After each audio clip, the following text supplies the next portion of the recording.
The fact of the matter is, if you want to make money, you're going to have to take some risks.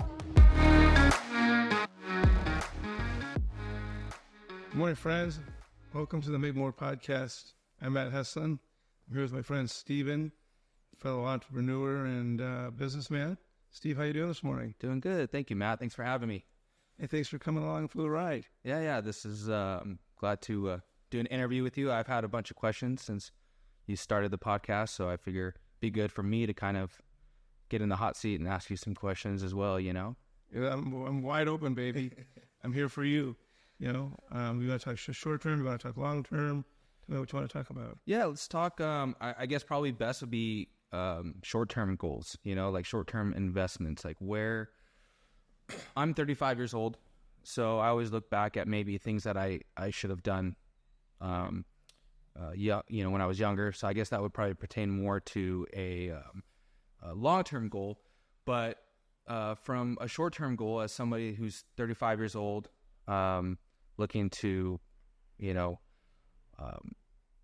develop some wealth and, some things now to help grow. What should I be looking at? So Stephen, it's really an issue about timing. The market right now, the S&P 500 and the Dow Jones, which are averages of the stock market, are way overpriced, which means in general, stocks are overpriced. So you wouldn't want to be long in the stock market. Generally, for a longer-term investment strategy, you want to have a good mix of stocks and bonds, but more heavily weighted at your age towards stocks for growth. Right now, we've got what's called an inverted yield curve, where long-term interest rates, which should be higher than short-term interest rates, are now lower than short-term interest rates. So you really want to keep your money in short-term instruments. And by instruments, I mean investment vehicles. So as an example, you can get 5% interest on a treasury bond for a 6-month or a 1-year treasury bond. And 5% historically is a very good, nice cash return on your money. So you put $1,000 in a treasury bond, 6 months, or let's call it 1 year. 1 year, you're going to get 5.5% on that money. So the short term right now, my advice to you just for now is to keep your money protected and safe, because the stock market is way overpriced. But certainly interest-bearing instruments like treasuries or CDs are a very good short-term strategy right now. Let me ask you, just, as kind of social media, everyone, there's financial gurus everywhere. And there's kind of a lot of people that talk about putting your money into like savings accounts isn't the right thing to do. What do you think about like that? How do you feel about people saying that? Yeah, I agree with that. Okay. Because there's really no money to be made on interest on savings accounts. Passbook savings accounts pay maybe 1%. So you're going to have to go out a little bit and get a little bit more sophisticated and maybe buy it to treasuries. And like we talked about last time, you can go to Schwab and get a 6-month or 1-year CD and just sock that $1,000 or $10,000 away and earn 5% doing nothing and having no risk, because it's backed by the full faith and credit of the United States government. So there's no risk. Mm-hmm. So I like that. What are tax implications, things if I'm investing in something like that? Okay, so that's a very good question. Because what you really are looking at is your after-tax yield, right? Mm-hmm. So if you go into treasuries, they are exempt from state taxes, not federal taxes, but state. So your earnings are not taxed at the state level. If you go to a CD, you're going to pay tax on both. So I try to steer my friends into U.S. treasuries. So yeah, your after-tax yield is generally higher. Okay. And then when we think about like also with short-term stuff, I think when I think of short-term, I think of like what's the fastest way that I can acquire wealth, right? So beyond kind of the standard stocks and bonds, what do you think? I know you're in the real estate industry. What do you feel? How do you feel on that for short term investments? You know, it's funny. I was thinking about our talk today, and I was thinking about that very same question. And it was funny. I was like, you know what? Stocks and bonds are great, but what you really need are streams of revenue. You know, so let me give you an example. I have a large portfolio of apartment buildings, and I have a large portfolio of commercial real estate, shopping centers. And right now, the apartment buildings have kind of softened a little, so my income's gone down on that. But the commercial stuff that I own is going up in value and going up in income.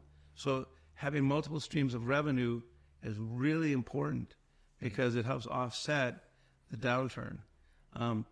But when we're talking about parking money and not worrying about it and not managing it on a daily basis, that's what I'm talking about for the short-term instruments we were talking about. Gotcha. You don't have to manage those. You don't have to think about them. You put them away. You get your interest, and it's safe, backed by the full faith and credit of the government. But if you want to build wealth faster, you know, that's more of a slower way to build wealth. To build wealth faster, there's several strategies. One is you'll find a business that you're passionate about, something that you know is that you can make money at. I always tell people, you know what? If you love what you do, you'll never work a day in your life, and you can make money at just about anything if you're good at it. The quickest way to wealth is to own a business, and then take the earnings from that business and put it into alternative investments, stocks, bonds, and really have diversification so that your money's not all in one asset, where if you lose that asset, you lose everything. I'm a big fan of diversification, putting money in stocks, bonds. But getting back to your point about how do I earn money faster, I would say generate multiple streams of revenue. That's really the key. Okay. Yeah, because when I think about investing money, obviously the big thing is, okay, well, I need to make more money to invest more money, right? Right. So I think that's probably everyone struggles with that. Right. Of course. And so I guess too, the other thing is looking at, okay, from a short-term investment, like we talked about, you know, things that are very safe, minimal risk, right? Right. So are there any strategies you would take where, hey, you know, this is a little bit higher risk in a short-term investment here, but what it does is make your money, run, and then maybe like now you have a good chance or opportunity to take that money and diversify into all these different accounts. So there's a lot of different. So you're talking about earning a little bit more faster. Yeah, so, I mean maybe in risk, probably potentially, obviously risking more, I guess, would be with. And that's the point. Yeah, a great point. Very well said. It's really about taking more risk, because as the risk curve goes, the higher up the risk curve you go, the more yield you should make. You should be paid for that risk, right? Mm-hmm. So those treasuries we were talking about at 5%, that's low risk. You get 5%. If you go high yield bonds, or junk bonds, they're called junk for a reason because there's a high probability of a default. Mm-hmm. But if you know the company well enough and you know who the operators are and you know they're not going to fail, you can push 10, 11, 12, 13%. The other thing I would tell you is look at companies that pay good dividends. Okay, let's use ExxonMobil as an example. I know, energy is taboo today, but the fact is they generate a lot of cash, and they pay a lot of cash to their shareholders. And so, right now the stock, the price of oil is hovering around $85 a barrel.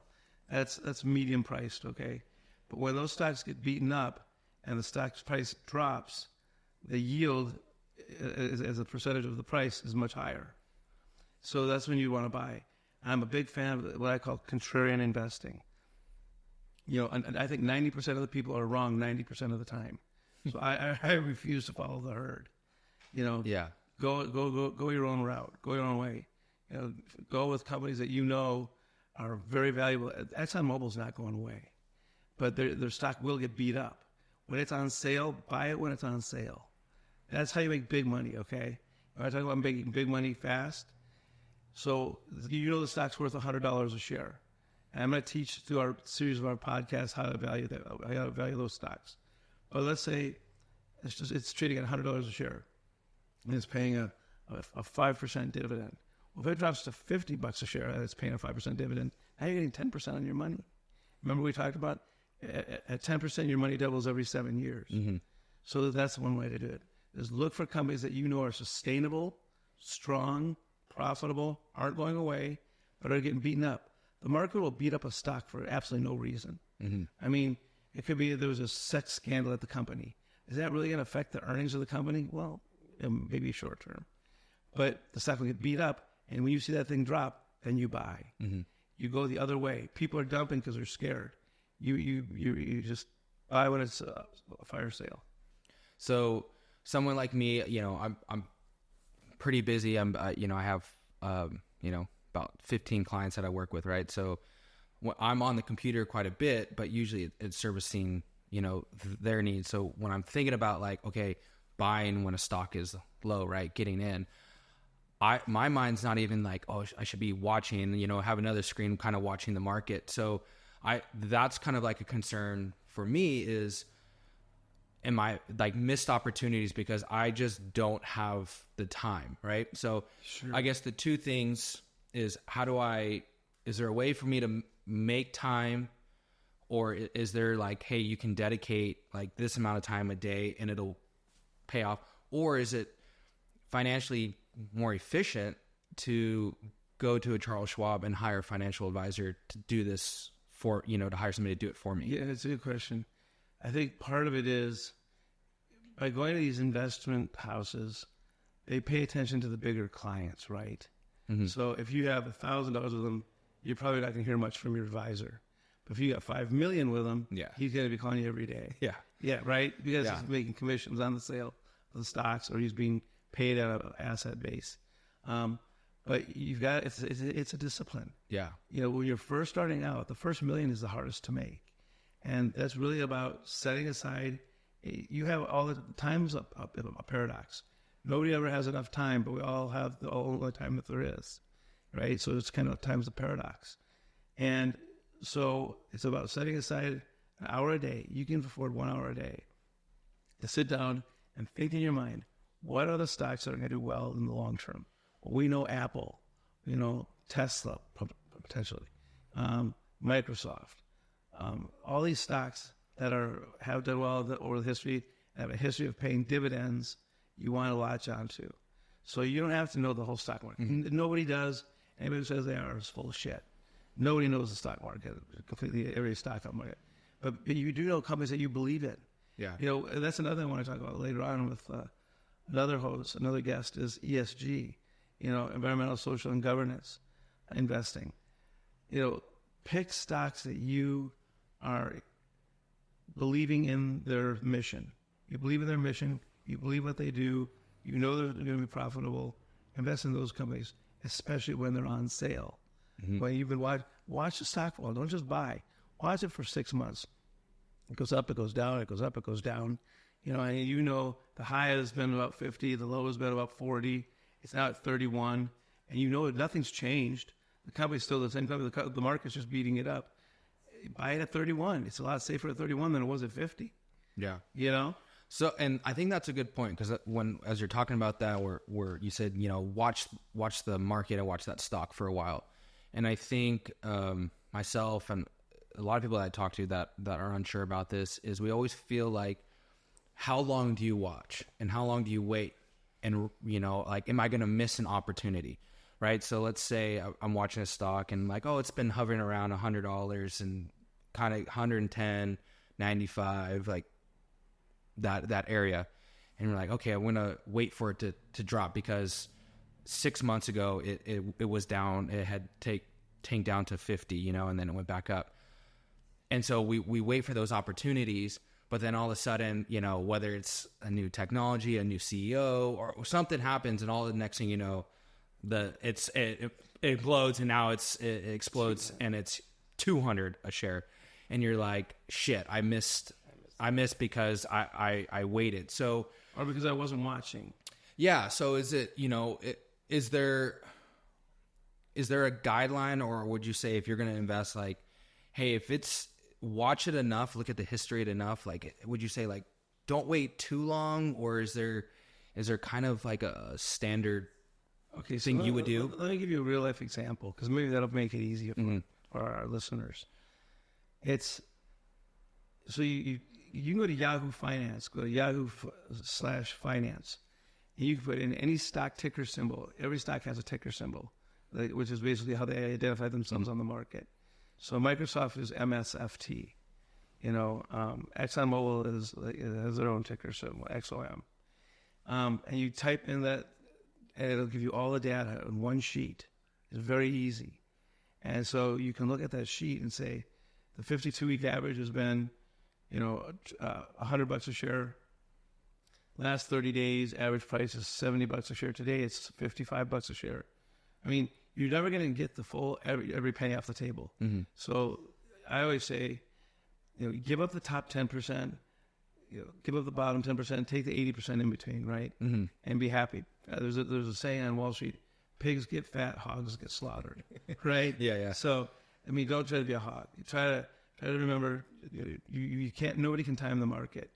And so, Steven, I've missed out on a lot of opportunities because, like you, I was growing a business. I was an entrepreneur just like you, and I couldn't watch the stock market all day. I'm not a day trader, so I had to pick 10 or 20 companies that I was dedicated to watch, and I picked them based on my values. Mm-hmm. Are they environmentally friendly? Are they into social equity? Are they all those kind of things? Do they fit my values? And today value investing has a different meaning. Value investing used to mean buy it on sale. It still does, but value investing today also means buy according to your values, mm-hmm. what you truly believe in. I think that's really big. First it came out ESG. It came out and I was like, hey, this is horse shit. What is this? I'm a capitalist. What is this? But it really makes a lot of sense. Mm-hmm. It really makes a lot of sense. Okay. But pick 10 companies that you're willing to follow based on those parameters we talked about. And really follow the price on. Go to Yahoo Finance, type in the symbol, start watching it. And when you see it drop, do your due diligence. Read why is it dropping. There may be no reason at all. Well, there may be a very good reason. If there's a very good reason, you might want to stay away from it, mm-hmm. and probably should. But if there's not a good reason, and the market's just going like this, and it's just following the market, buy it on sale. That's the way to make a lot of money quick on the stock market. But again, I go back to the question you asked about how do I make money faster? You do what you're doing. You're building a business. That business produces cash flow. That cash flow can then be invested and make cash while you're sleeping. And that's the whole goal of investing. Make money while you're sleeping. Yeah, absolutely. Yeah. So let's, we've been talking about short-term goals. So what about long-term? Again, 35-year-old business owner, married, no children. I own a home, but my wife and I are looking to, upgrade our home down the road. But we also want to be set. My wife is a college professor, so she has a nice retirement thing going on. As a self-business owner, I don't have anything like that, right? So what should I be doing to set up for long-term wealth down the road? So when I am maybe tired of, sitting on my computer making other people money, I'm ready to kick back. Okay. What are those long-term things? Okay, so let's go back to the 10-10-80. Mm-hmm. 10% you give away, 10% you invest in yourself, 80% you live on. And that compounding interest will grow and grow and grow. So compounding interest is a really important component of wealth growth. And the other part of that is for your long-term, you're going to want to invest in stocks that are going to grow long-term. I'm going to throw a couple ratios at you. Just bear with me. I'll explain them. So when you want to buy a company long-term, the company's got to have a long-term future, right? Mm-hmm. I mean, something that's not going to be here tomorrow is not considered a good long-term investment. So you buy something that long-term is going to grow. And you want to make sure that the earnings growth, earnings in stocks is everything. That's what matters, is the earnings. So you want to make sure that the earnings growth, the true earnings growth, is higher than what's called the price earnings multiple. So the price earnings multiple of a stock, you can look up on Google, on your Yahoo Finance, mm-hmm. but it's basically the price you're paying per share, $10 a share, divided by the earnings that they've reported, divided by the number of shares outstanding. Does that make sense? Mm-hmm. Okay. So let's say it's $10. There's on the stock $10 a share. let's say the earnings per share is $2 per share. You're paying a PE multiple of 5. Okay. Okay. And let's say the stock, so that's what you're paying today, 5 PE. Now the stock is growing at 20% a year. That means you're getting a huge value because you're only paying at 5 times multiple, but it's growing at 20% a year. If it was inverted, you wouldn't want it.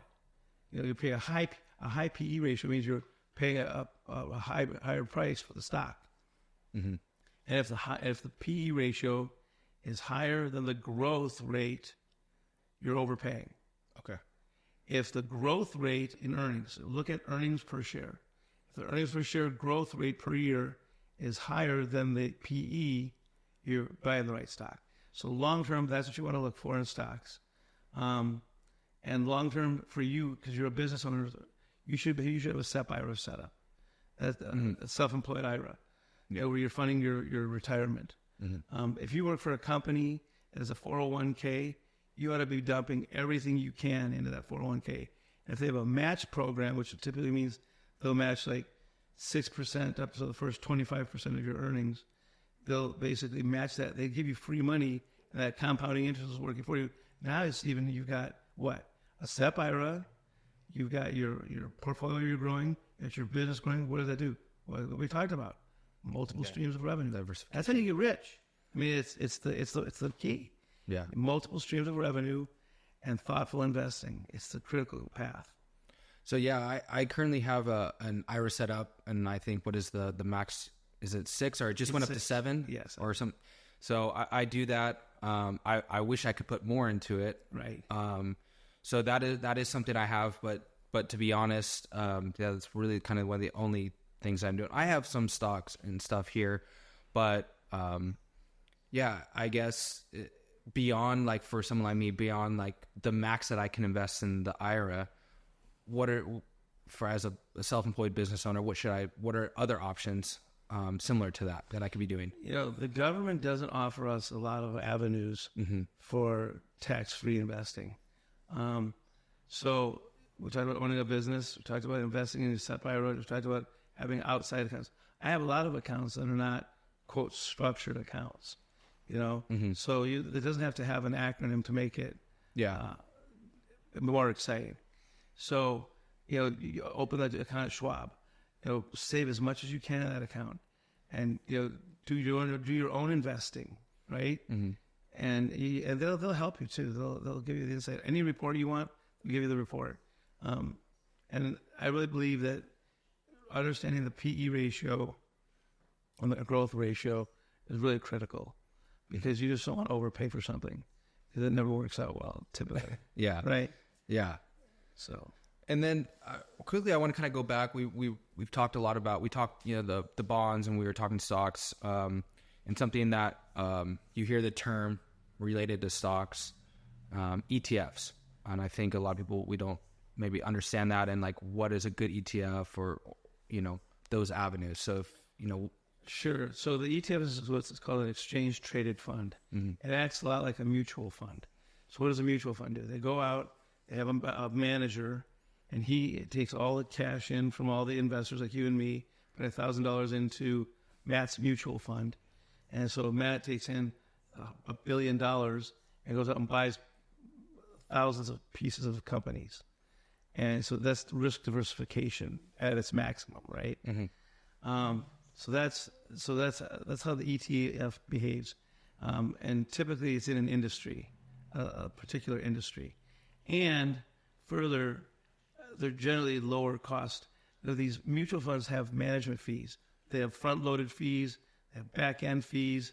So all that does is whittle down your return.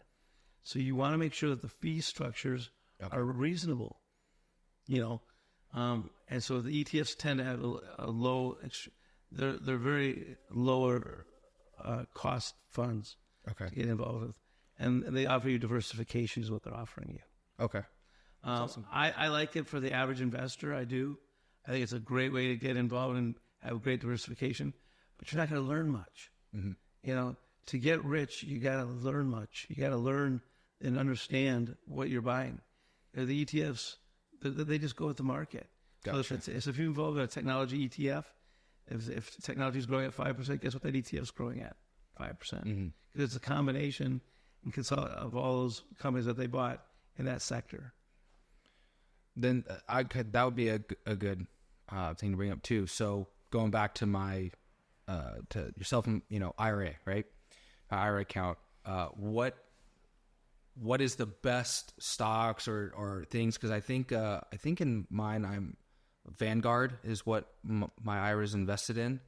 It's a mutual fund, bro. Yeah, right. So I think let's go back to that real quick. What with an IRA, where should I be? Should I be low risk? Should I look at maybe medium? Like where should I kind of be? Push it up. Push it up. Okay. I mean, I'm sure people watching this, some guys, investment guys, are going, "This guy's pushing people off the cliff."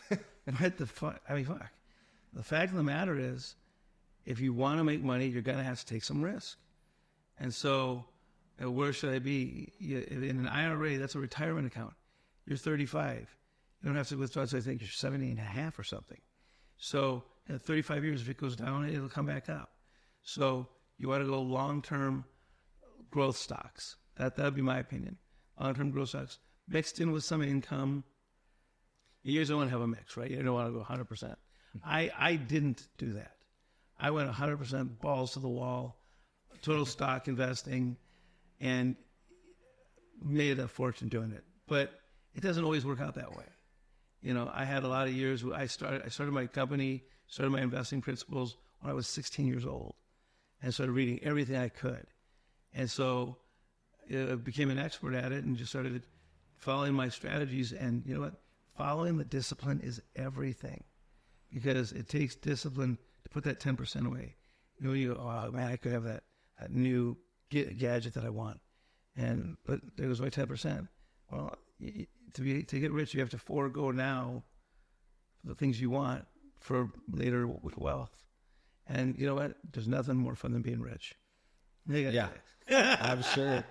And I think with probably becoming rich and wealthy, your experience, probably a good question I should ask is, what should somebody like me, not a lot of investments, again, taking into account my age, what should I absolutely avoid at all fucking costs?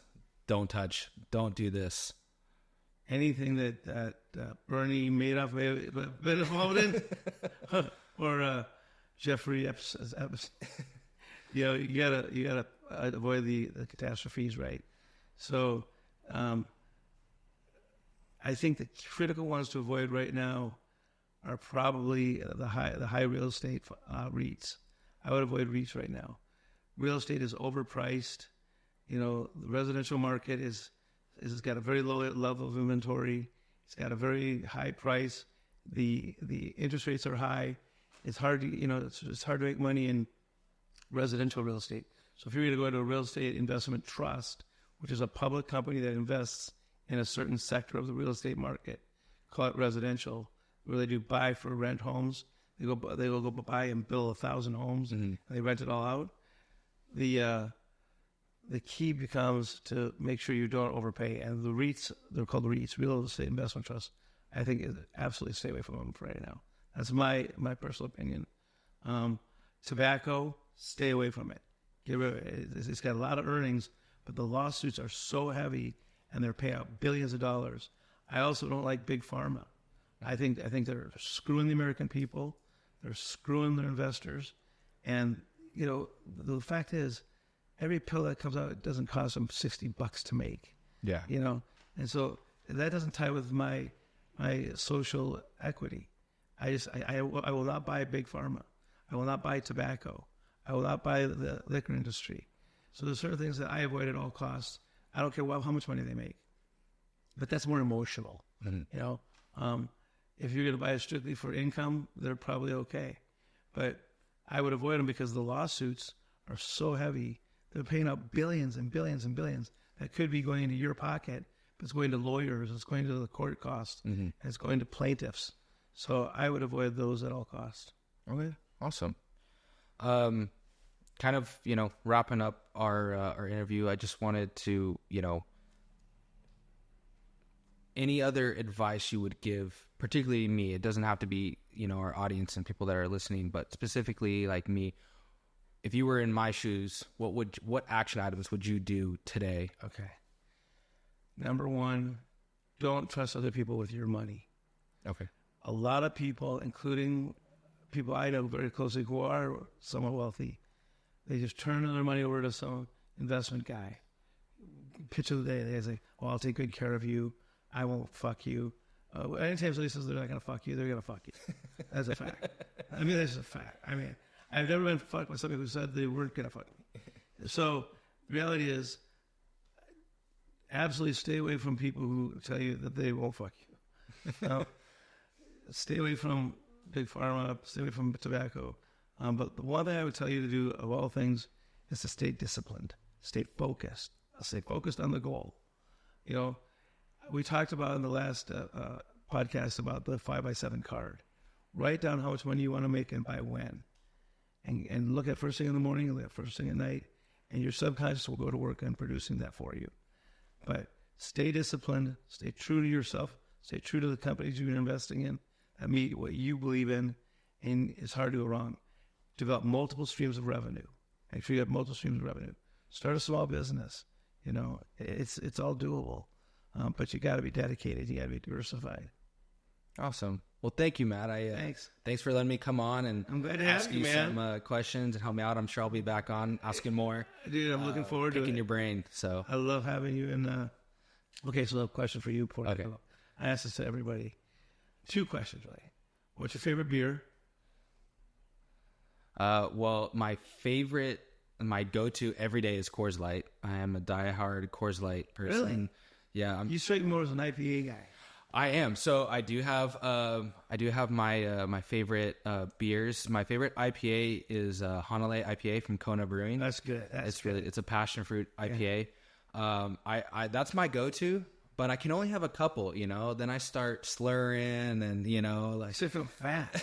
yeah, there's a lot of calories, and then then I feel real shitty the next day. So I try to stick to the Rocky Mountain water. Okay. Coors Light is my thing. So like if you go to our house, we have a big old LED neon Coors Light sign. Dude, I would never have thought you were a Coors Light. Oh yeah, man. And I got, the van, I got a big Coors Light patch up on there. So yeah, that's it's kind of our family beer. Everyone in my family drinks Coors Light or banquet beer. So yeah, Coors. So you drink the pussy beer. Yeah, sure. Tastes better than Bud Light. So anything's better than Bud Light. All right, so one serious question for you. Mm-hmm. Tell me the one thing you want to make more of. So the podcast is make more. What's the one thing in your life? It doesn't have to be money. It can be anything. What's the one thing you want to make more of? More time traveling with my wife and my dog. So, like I told you, we have a road trip coming up in June. We're going to start end of June and we're going to go through July. We're going to be on the road for like 30, 40 days. Wow. And, that's awesome. The fortunate thing for me is I'm able to work on the road. My wife is off during the summer as a professor. There's no school. Nice. So we're super lucky in that way. But I would like to do more of that. And I again, coming with asking questions about what should I do short-term, long-term is I'm honestly scared that I'm in a position where I'm going to have to work till I'm 80 years old just because I'm not setting myself up correctly. And so I don't want to be in that situation. I would rather be in my van with my wife and my dogs traveling, the country, traveling the world. So it's not always about, for me, it's not always about money. I think money, what it buys me is time, right? And that's what I want more of. It's really cool, Ted, before you go. So I started my business because I wanted to be at every one of my kids' events. I grew up in an era where the parents didn't do that, right? Mm-hmm. In my era, the parents, you were seeing them but not heard. And so my folks never went to any of my baseball games or hockey games or whatever. And I was like, you know what? I'm going to start a business and I'm going to get rich. So I go to every one of my son's soccer games, and I did. Every one of my daughter's soccer games, and I did. Every one of my daughter's cheer events, and I did. And so the other reason to start your own company is because you can make revenue if you do it right while you're traveling, mm-hmm. and while you're not missing any of those events, because that's what the kids are going to remember. Yeah. And for me, that's really what makes it worth doing.